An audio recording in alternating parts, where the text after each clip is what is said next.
Tap-tap na lang siya.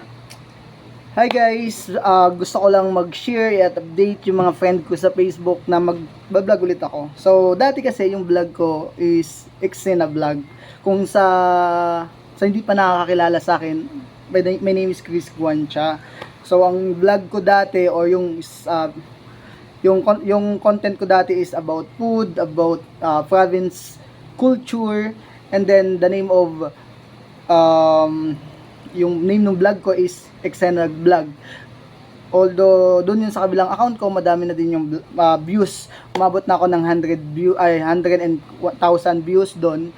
Hindi ko lang siya nasusustain kasi nga alam niyo naman pag new vlogger ka, wala kang makukuha talaga. So magbi-build ka pa ng relationship kay Meta, magbi-build ka pa ng relationship sa audience mo, and magbi-build ka pa ng relationship doon sa mga friends mo sa Facebook, YouTube, and then sa TikTok and any website na pwedeng sumikat ka. So, ganun talaga sa vlogging. Pero ngayon, gusto ko lang ulit mag-vlog, which yung pangalan ng vlog ko is walang magawa. Walang magawa vlog dito sa province ng sa city of Bacoor. So dito na kasi ako nag-stay, pero not for long time ay long term residency.